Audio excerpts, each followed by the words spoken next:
talk today about where to meet, meeting places, and it has to do with Stephen's speech in a big way.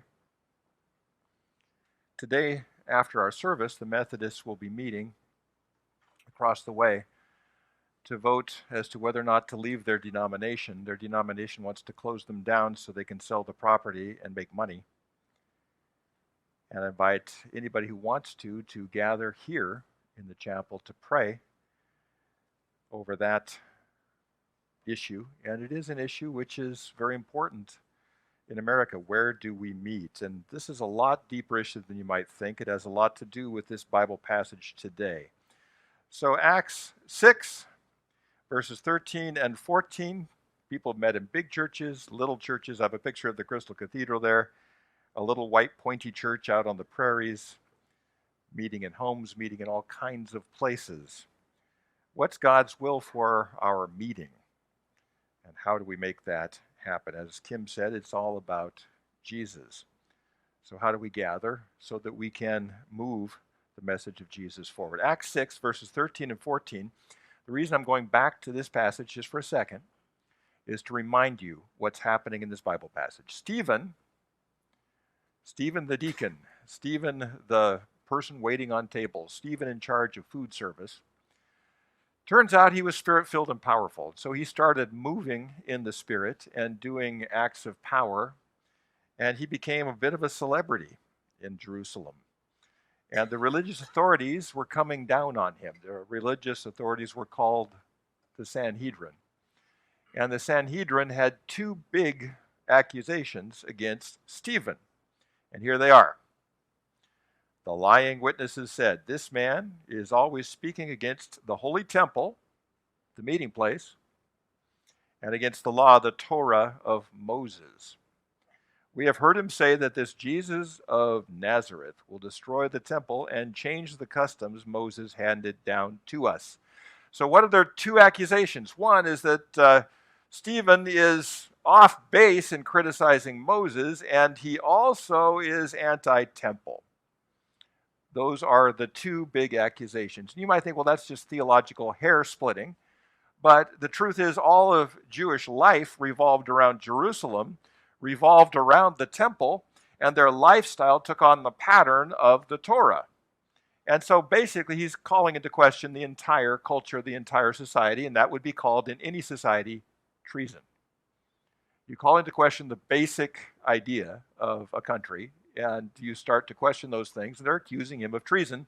And to this day, treason in the United States is punishable by death. It's a capital offense. So he's being accused of that. So last week we talked about the Torah and Moses and his teaching. And basically he made a good point last week that he was following Moses better than they were. That he got the heart of it. As Kim was singing, he got the heart of Moses. He got the heart of his teaching, which was called the Torah. The Torah comes from, the word Torah is the first 5 books of the Bible, the books of Moses. And Torah comes from the verb, which has to do with archery practice. In other words, the Torah is there to help us get closer to the mark. This is why you gather here on Sunday mornings. You hope that something will nudge your life in the direction of the bullseye of life. We all want to live a life that hits the target. And for that, we need weekly reminders of that, or daily reminders of that if you get into the Word. And what Stephen is saying, that's what the Torah is all about. We read a bit of the Torah and we try to get our lives closer to God. He says, hey guys, Sanhedrin, I get that better than you do. So he knocks off the whole Moses critique, and now he defends what he thinks about the temple. So, Stephen's response is called an apology, not in the sense of saying you're sorry, apology in the sense of having a defense legally. First, he quoted Abraham, then he quoted Joseph. Last week was Moses, this week is the temple. And it has to do with our gathering space right here and what the Methodists are voting on and how we gather and how we focus on buildings and what buildings do. Buildings are both a faith statement and a problem. They're a plus and a minus. They're a minus because first we build our church buildings, we shape them, and then they shape us. Try moving something in a church after it's been a certain way for a while. I tried to move a banner at one church, which will remain unnamed, which some of you know about, and someone yelled at me saying, "That's a permanent banner." So these things can happen. The good thing about churches is churches are also a faith statement. If you say one thing, God is important to us, and the building's falling apart, people will believe the building. If you say one thing and the building says another, people will believe the building, because that is actually actions rather than just words. So buildings can be a plus, buildings can be a minus. And Stephen goes after the Sanhedrin this way. Acts 7, verses 44 through 50. This is his apology. This is his defense, saying, "You're accusing me of being anti-temple. Here's what I think." And these few verses, 44 through 50, get him killed. He did a good job defending himself with the Moses accusation. And he basically says to them with the temple, "You guys are right. I am anti-temple. And here's why." And the rocks started to fly. So here's the passage. This is Stephen, his defense. "Our ancestors carried the tabernacle." Now the tabernacle was a tent of meeting. In Hebrew, the Mishkan. It was positioned in the middle of the camp. Have you ever seen pictures of Burning Man from above? There's all these people camped around this place, thousands of people. And that's just plain weird, but in Sinai, when they were traveling to the Holy Land, it was like that. They were all camped around. In the middle was the Mishkan, the place of meeting. When did they move? They moved when God told them to move. And he told them to move by moving the pillar of cloud by day or moving the pillar of fire by night. And where God went, they went. They didn't know where they were going next. Depending on what happens at this vote today, the Methodist Church, we don't know where we're going next. We might be here. We might not be. We have to see what the Lord shows us. Our ancestors carried the Mishkan, the tabernacle, with them through the wilderness. It was a tent. Wendy and I have done quite a bit of tent camping. You break camp and you move on. And the Levites were the people in charge of breaking camp and setting it up again. And God gave very specific directions about how to build a tabernacle. Here's a trivia question for you Bible buffs. When was the first time that spiritual gifts were mentioned in the Bible? And I've already given you a bit of a hint. This is for Final Jeopardy. This is a big one. Building of the tabernacle through Bezalel. Bezalel, the Holy Spirit fell upon him and gave him giftings for building the tabernacle. And so the very first spiritual gift was craftsmanship. It wasn't speaking in tongues, wasn't preaching, wasn't teaching. It was craftsmanship, which is really kind of interesting. The first time spiritual gifts are mentioned in the Bible is the gift of craftsmanship. So they carried it through the wilderness. It was constructed according to the plan God had shown to Moses, and Bezalel executed the plan. Years later, when Joshua led our ancestors in battle against the nations that God drove out of this land, the promised land, which is today Israel, the tabernacle was taken with them into the promised land, into the new territory. And it stayed there, although it moved around within the promised land, until the time of King David. David found favor with God, and David asked for the privilege of building a permanent temple for the God of Jacob. David said, "Hey, we need to build a temple because all the other nations have a temple." And when you excavate any pagan city in the ancient Near East, in general, there's a temple. There's a temple with a holy place, a temple with a holy of holies. It looks just like the Jerusalem temple. Temples were something everybody had. The tabernacle was something unique to Israel. And David says, "Hey, these other nations have temples in all of their towns. Why don't we build a temple too?" Well, first of all, there's two things that are not God's plan A. One is kings. If you remember from Samuel, the people came to Samuel and says, "Give us a king like all the other countries." He says, no, you don't want to do that. They'll tax you, they'll draft you, they'll put you in debt, they'll declare war, and your kids will die in those wars. Don't do it. Don't do it. But God relented and let them have a king. God's plan A was to have judges, not kings. And we do need judges to settle disputes. If you believe in very, very, very small government, you still believe we need judges. That's important. People to settle disputes fairly and impartially. So, plan A was judges. Plan B, which God blessed anyways, was kings. Plan A was the tabernacle, the Mishkan. Plan B was a temple. God blessed it anyways, but it wasn't his plan A. We have the same thing in our country right now with sexuality. We have the same thing with all kinds of stuff. God has a plan A for sexuality. Get married, raise kids, be fruitful and multiply, and try to stay married. That's plan A, as best you can. And the human race depends on that, by the way. David found favor with God and asked to build a temple, and basically God says, you've got too much blood on your hands to do it. I don't want your warlordness associated with the building. Solomon in Hebrew means king of peace. Solomon never went out to war. He didn't want his temple associated with, think about it, there was a song in the Bible. What was it? Saul has killed his thousands, David has killed his 10,000s. He didn't want the massacre king to be in charge of this. And David was a great king in many ways, had a heart after the Lord, but David had a sex and violence problem. And the two came together, sex and violence, when he killed Uriah the Hittite, and Bathsheba he took as his wife. So God says, I realize you got a good heart, David, but it's really a bad visual for me to connect the temple with you. We don't want it to be called David's temple. We want it to be called something else. But it was Solomon who actually built it, and God did bless that as plan B. How many of you have ever not lived a plan A in God's life, and you were stuck with plan B, but God still blessed it? It's the way life goes. You know, we make big mistakes, and God still blesses plan B, and we move forward. Then we ask, okay, God, what's the next plan A for me? We try to do, this is what the target practice is like. We try to get closer and closer to plan A as best we possibly can. However, this is what got him killed, Stephen. The Most High doesn't live in temples made by human hands, as the prophet, this is Isaiah, says, heaven is my throne, the earth is my footstool. Could you build me a temple as good as that? Asked the Lord. Could you build me such a resting place? Didn't my hands make both heaven and earth? I don't need no stinking temple schmemple. And the rocks started to fly.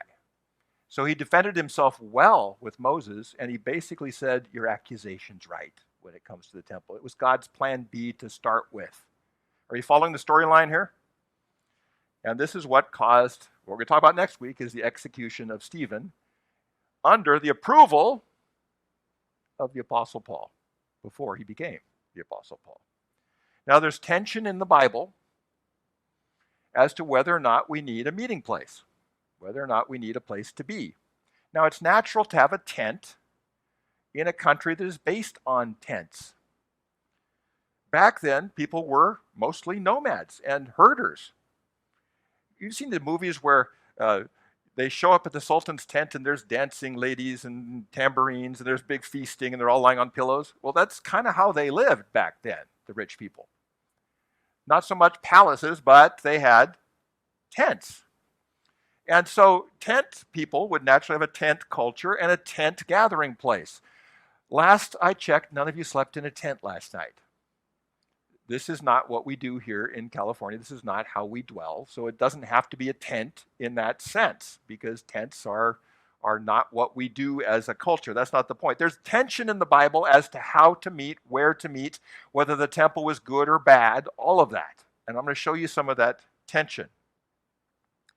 Someone in our men's Bible group, and if you're not a part of our men's Bible group, you need to join it if you're a guy, because it's where guys talk about guy stuff. And some women think men don't talk much, but basically a lot of us don't talk much when there's women around, when it comes down to it. So they're a lot more transparent when they're together with themselves. And one of the guys, Brian in Texas, on Monday said, here's an insight. You can tell a lot about a culture by the most expensive building in town. Is it dedicated to worship? Is it dedicated to government? Is it dedicated to education? Are there temples of learning at the university? Are the high schools the most beautiful thing in town? Is it dedicated to the marketplace? Are the skyscrapers, as you go through Irvine by the airport there, John Wayne Airport, you see the temples of commerce all over the place? Or is it dedicated towards leisure? Well, Southern California is dedicated to leisure, if you look at it. Look at our stadiums, look at our theme parks, look at our airports, look at what we put money into. I want to show you something striking. If an alien were to land here in Southern California and were to guess by what we built, remember, once again, if you say one thing and the building says another, people believe the building. In Chartres, France, is the most beautiful building in the world. Architects would agree on that. It's the cathedral in Chartres. No architect. It took them hundreds of years to build it. The town never exceeded 10,000 people. Never was a wealthy city. But over time, they built this incredible church. You walk in, and to this day, you feel the presence of God. It's because it's a faith statement of these peasants who built this magnificent structure. And it's still used for worship today. You can, if the alien showed up at Chartres, what would they think? God is the most important thing to them. So buildings aren't necessarily bad. Do you see where there's tension here that we're going to be looking at? Let me show you something striking. SoFi Stadium. SoFi Stadium. The Rose Bowl, which seats more than SoFi Stadium, cost $272,000 to build in 1922. In today's dollars, that's $4.1 million. In today's dollars, accounted for inflation. It's a very simple building. Simple concrete with, it's not all that complicated. SoFi Stadium was $5+ billion. It's not 100% more expensive. It's not 100 times. It's 1,220 times more expensive than the Rose Bowl. Adjusted for inflation even. I'm not talking about just because the money is worth less now. So what would an alien say landing in Los Angeles? 10 to 15 years ago, a $1 billion stadium was unheard of. They built one in Texas and one in Minnesota. People thought that's insane. We went for $5 billion. I'm not saying don't build a football stadium. What I'm saying is it tells a lot about our culture. We have a culture in Southern California where leisure is the most important thing. Sports, entertainment, and traveling to our travel destinations. We're a lot like the Roman Empire in that sense. Juvenal, the great Roman orator, said, "Give them bread and circuses and they will never revolt. Give them entertainment and cheap food and they'll be fine." Who thinks there's some of that cynicism in our government today? Give them lots of cable and big screen TVs and they won't revolt. As long as they've got, drive-through and donuts and everything else, they'll be good. And Jesus wasn't that anti-temple, although he was a bit anti-temple. He was quoted as saying, "I can tear it down and build it up in 3 days." Temple schmemple. He also said we can worship anywhere in spirit and truth. You don't need a temple. Remember the woman at the well says, your people say we should be in Jerusalem, and my people say we should worship God at Mount Gerizim and Mount Ebal, because she was a Samaritan. Worships the same God, a little different way. And Jesus says we can worship anywhere in spirit and truth. Those days are coming. But he also said as a boy, "Didn't you know I should be in my Father's house?" He wasn't totally anti-temple. And he defended the temple against the money changers. When he put together a whip, Jesus went Rambo and chased them out. Can you imagine the force you would have to apply to succeed at that? One time Jesus went violent over the house. So he wasn't totally anti-temple. There's tension in the Bible. People, if you're looking for an easy life, I'll just follow the Bible. Good luck. The Bible's full of tension. Can you lose your salvation? Study the Bible carefully. Yes and no. Yes and no. There's all kinds of yes and no's in the Bible.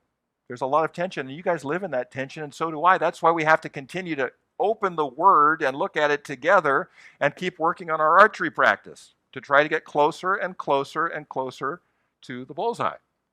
And it takes a lifetime. If you're at the same place you were faith-wise 5 years ago, you're not getting closer to the bullseye.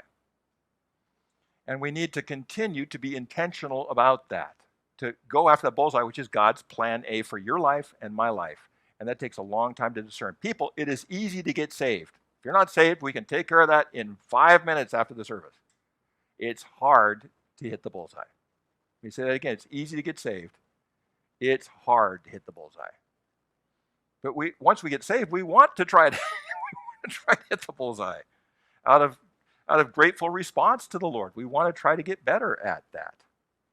So, Jesus in the temple. As I mentioned before, this right here is a pagan temple. Every town had one. Greece had the Acropolis, and it had the Parthenon right up there. Everybody had a temple. There's nothing special about it. God's plan A was the Mishkan, and this is what it looked like. It was a tent to bring sacrifices, to gather, to worship God, and they were a tent culture, and this worked fine. Now, Stephen's making this speech in Jerusalem. Who's writing this book? Luke. Luke is writing this book. Who is Luke's audience? Luke's audience, they're not Jews. Luke's a Gentile, and he's writing to Gentiles.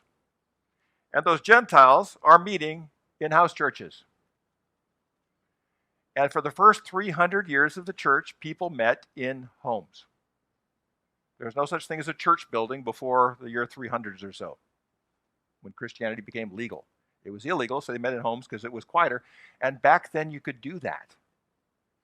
Here's how they did it. First of all, they didn't build their culture around automobiles. They built it around pedestrians, so everything was close together, kind of like downtown Huntington Beach, where things are close and walkable. So everybody could walk there. So you didn't need 30 cars. It was easy to meet. Financially, the early church, studies have been done on this. People gave offerings, but they depended on one benefactor for every church. One person who would make sure the church had enough money to do what it needed to do. And benefactors were a really big deal. Frederick Danker has written a whole study on benefactors in the early church. And every church needed one. And they would recruit, we want you to be our benefactor. You're a wealthy person. You can make sure that everything is taken care of so we can focus on other things. That was one of the spiritual gifts, generosity. And here we've got a lot of benefactors, and that's what's made this church doable through all the craziness of COVID and everything else. You guys are all benefactors. You understand that. This is a very generous church. Some of you, it's one of your main spiritual gifts, and you know who you are, and you're sitting here today. So Luke's audience was house churches. And house churches in every city, there were Jews, because there were way more Jews than Christians back then. And the Jews were all over the Roman Empire, and 10% of the Roman Empire was Jewish. And a lot of Romans became Jews because it was way more logical than their dog and pony show with all of their crazy gods and stuff. You know, Jupiter and Diana and all that stuff. It was just a big soap opera. And thinking Romans would often lay that aside and become God-fearers or Jews and would hang out at the synagogue because it was more advanced than what they were doing spiritually. So most every town had a big synagogue all built up nice.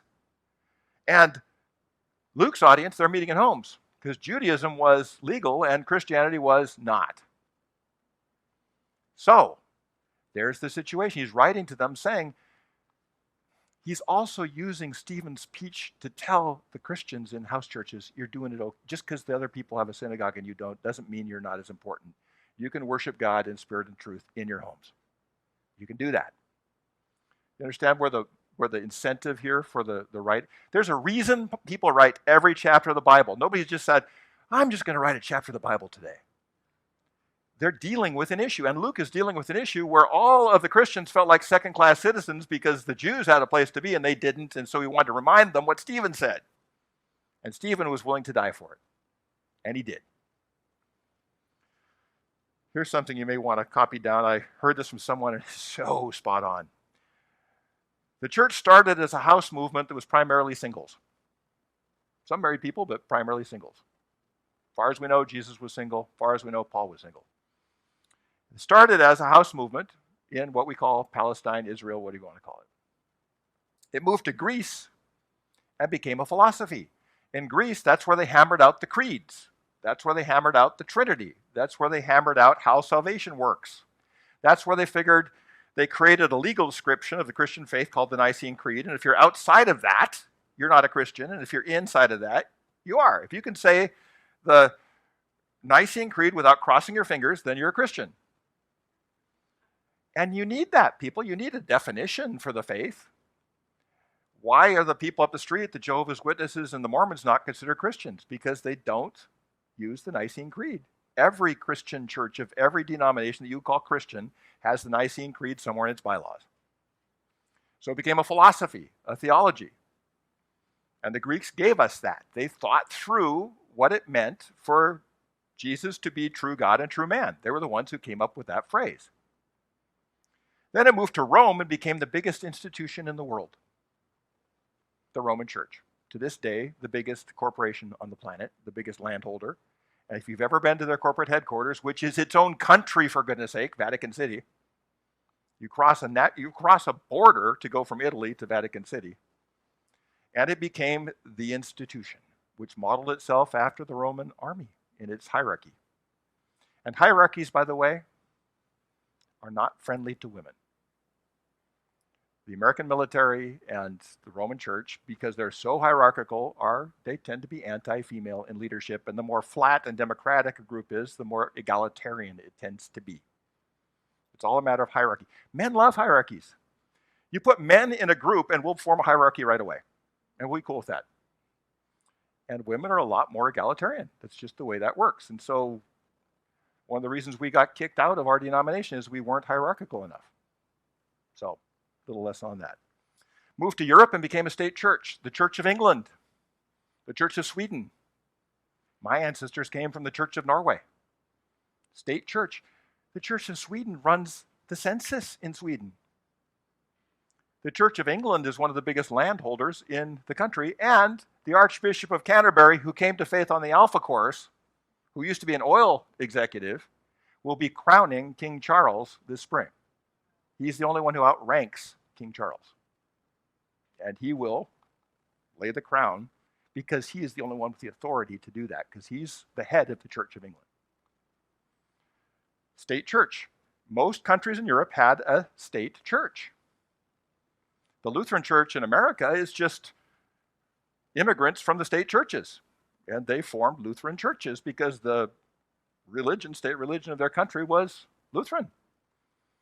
So depending on your ethnicity, you probably grew up in a certain church, depending on whether or not you were German, Scandinavian, or Southern European, or came from a Catholic country or Protestant country. You came from Ireland, bets on you were Catholic. You came from Norway, they don't even have any Catholics in Norway. So that's just, you basically were what your ancestors were, as far as that goes. Now that we've been in America for a while, we've forgotten some of that. We came to North America, so we settled on the church being a nonprofit corporation, 501c3, with a board. That's how legally you can do church in America. You can have a private grouping, but you can't have an ongoing church without that. That's how you do church legally in America. We've got a board called the trustees. We've got a 501c3 number, 80- whatever it is. And we do church along with the laws of the country, the laws of the state of California. The church has gone through lots of forms. And in order to run a 501c3, you need a treasurer, you need a financial statement, you need all of those things, and you need to do it legally and transparently. And you need to have 40 people, 40 giving units, 40 GUs, for that to function. And this has been sociologically proven. If you've got 40 giving units, we have more than that here, you can function as a church in North America. You get below 40 giving units, and it's hard to maintain a 501c3 corporation. So these are sociological issues which are just real. Wherever you go to a certain country, there's certain things you have to pay attention to in order to make things happen. Tithing really became prominent in the United States more so than it was in Europe. Why? Because in Europe, Taxes paid for the church. In Germany to this day, the church we went to in Germany when I was studying there was paid for by the government. And the pastor was paid on the civil servant scale to this day. And so it's different here where we all have to be benefactors for it to work out. And we have to have at least 40 giving units to maintain. Trust me, you go below 40 giving units and the church will start to wobble, and that's it. To get a trained pastor to have enough facilities for worship leading and those kind of things, and public singing and witness and the kind of things churches do, and to get some charity going, that's what you need in America to make it work. This has been made very complicated by, pay attention to this. This has a lot to do with us and the vote next door. It's been made very complicated by Euclidean zoning. Euclidean zoning after World War I has changed the face of this country. Euclidean zoning is when we started separating residential from industrial from commercial. You look at any neighborhood before 1920 and it's mixed use. Downtown Huntington Beach is mixed use because it's pre-1920. You have businesses and living all together. They started separating it and people started living in suburban tracts starting in 1920. Why? Because we had cars. And we started to build around automobiles. You know what the problem is? It makes it impossible to have a viable house church in a tract. Why? Because if you have 30, 40 cars showing up, your neighbors will put up with it for 1 or 2 weeks, but after that, they're calling the cops. And Kim is not a super loud worship leader, praise God, but some bands are ear-splitting. And that doesn't go over really well with the neighborhood either. We're not built as a country to have house churches that make the 501c3 thing work. And it makes it really challenging. We need dedicated spaces and we need parking for enough cars to financially make sure the church can continue to function. Does that make any sense? And if you don't have that parking, you're in trouble. Hope Chapel downtown in Huntington Beach, they're in a pre-Euclidean area. Their biggest problem is parking. They have valet parking for everyone out in front of the church on Lake Street because there is no place for them to park. And it is a real problem if you have a church in one of those areas because you have to have enough parking to get enough people to make the whole thing work so that you can stay within the laws of the country and that you can continue to have an ongoing Christian presence in the group. Luke was dealing with pedestrian culture, so house churches worked. You could all walk to it and you're all close together. You could do house churches downtown, but only with downtown people because they could walk there. You can have a group of 5 or 6, a half dozen people at your house forever for a Bible study. That's fine. But then you're not going to have a trained Bible teacher and you're not going to have a worship leader. And try singing with 5 or 6 people. It's pretty pathetic, especially if there's a lot of guys. We're terrible at that. Go to a men's group singing thing and just, the cattle are lowing. It's just bad. It's just, you need a group this size to get singing going. We're barely big enough to have worship really take off in church. So those are the deals, those things we're dealing with. Practicalities. If you go outside here, we have a banner, permanent banner. On the wall here is Hebrews 13:8. Jesus Christ is the same yesterday, today, and forever. Jesus is the same. It's all about Jesus. What we have to do is we have to adapt as Christians to whatever is going on around us so we can have a place to meet. And we have to be flexible for that. And good Lord knows we have been flexible. This is our 5th venue. Because we want to be faithful to Jesus and we want to continue to meet, to worship, to get into the Word, to do all those kinds of things. We have to trust that Jesus will be with us no matter what the zoning laws are, no matter what the sociology looks like, that we can figure this out. But you can't just fight the sociology and say, oh, I wish it was like the Roman Empire. It's not. We're working in a different era with different transportation, different communication methods. We have to pay attention to that. Stay out of the gutter balls. One gutter ball is We don't need any place to meet. We'll just be a tent church. Tent church will be so spiritual, we won't need a real place. We'll just, in our hearts, we'll gather. And what happens is people stop gathering and start watching more football and start to, you need to be together to sing, to worship, to do the things we do, to get better at archery practice. We need to gather one body. We need to be here in person, if at all possible. The other gutter ball is to make your church an idol. The building becomes more important than the mission. And this happens a lot in traditional churches real quickly. We can't move that. We can't take that banner down. We can't, oh my goodness. I have pastor friends who are afraid to move the altar, even to move it out from the wall so they can stand behind it and celebrate communion so that people can see them. And they're afraid to do it because you move something and the kitchen ladies will come get you. It's good that we don't have kitchen ladies at our church. But if you cross the kitchen ladies, there will be blood and it won't be theirs. We'll put it that way. It's going to happen. So stay out of the gutter balls. One is saying we don't need a gathering space, which is not true. We do need a gathering space. And the other gutter ball is we idolize the worship space, and the church becomes the building, not the people. Church comes from congregation. The word gathering, it's the people. Remember, the building is a faith statement. Wendy and I our first church was Mount Zion Lutheran Church in Tacoma. I was an interim pastor there. And oh, did I get in trouble one Sunday. I got up in front of them and said, this carpet is horrible. None of you would have this in your church, in your home. None of you would have this carpet in your home. There's holes in it. It used to be some color, but it's kind of gray. This place doesn't look too good. You're taking better care of your own homes. Remember, the building is a faith statement. No matter how humble it is, it should look nice. It should be clean. It should be taken care of. It should have fresh paint. We need to help the Methodists with that, and the Lord should give us a chance to do that. That'd be great. You have to read the culture. We are dealing with a culture where spirituality is not the main thing in Southern California. Leisure is. I'm not saying we abdicate. I'm saying we have to look at that. If they're spending 1,200 times to build SoFi Stadium as they did to build the Rose Bowl, we've got a serious problem in our culture of priorities. Serious problem.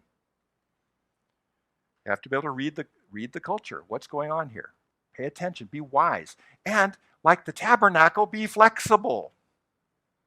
If God leaves his pillar of cloud above this place right here, we'll stay here. If God moves it, we'll move. Because we believe God will speak to us. And he'll tell us what to do. And we will find a place to meet where people can park, where people can gather, where we can stay out of the rain, where the technology we have works, where we can have enough people to make praise and worship work, all those things. Commit to your body of Christ. And you people that are watching on TV, this is for you. If you don't have a local church that you attend in person, find one. And if you can't find one, form one. We will help you form a church. We've got churches called wells, and we have people called well diggers, and you can be one that can start building a home fellowship in your house. Now it's going to get to the point where it's going to be too big for your neighbors, and then you'll worry about what to do at that point. But gather in person. And if you're not there yet, move in that direction. There's something about being together that is super important. Be willing to see things in a fresh, new way. I'm going to do everything I can to help the Methodists maintain a Christian witness on this spot. I'm going to be there at their meeting. I hope you'll gather here to pray. But you know what? I'm willing to see things in a fresh, new way if that doesn't work out. Because the Lord has promised us something. Jesus promised something. I'm going to show you the verse. I'm going to invite the worship team up. Don't be afraid, little flock. This is Jesus. For it gives your Father great happiness to give you the kingdom. the Lord will protect and guide us no matter what happens. We just have to stay flexible, stay wise, understand the big picture, and stay focused on Jesus. Let's pray.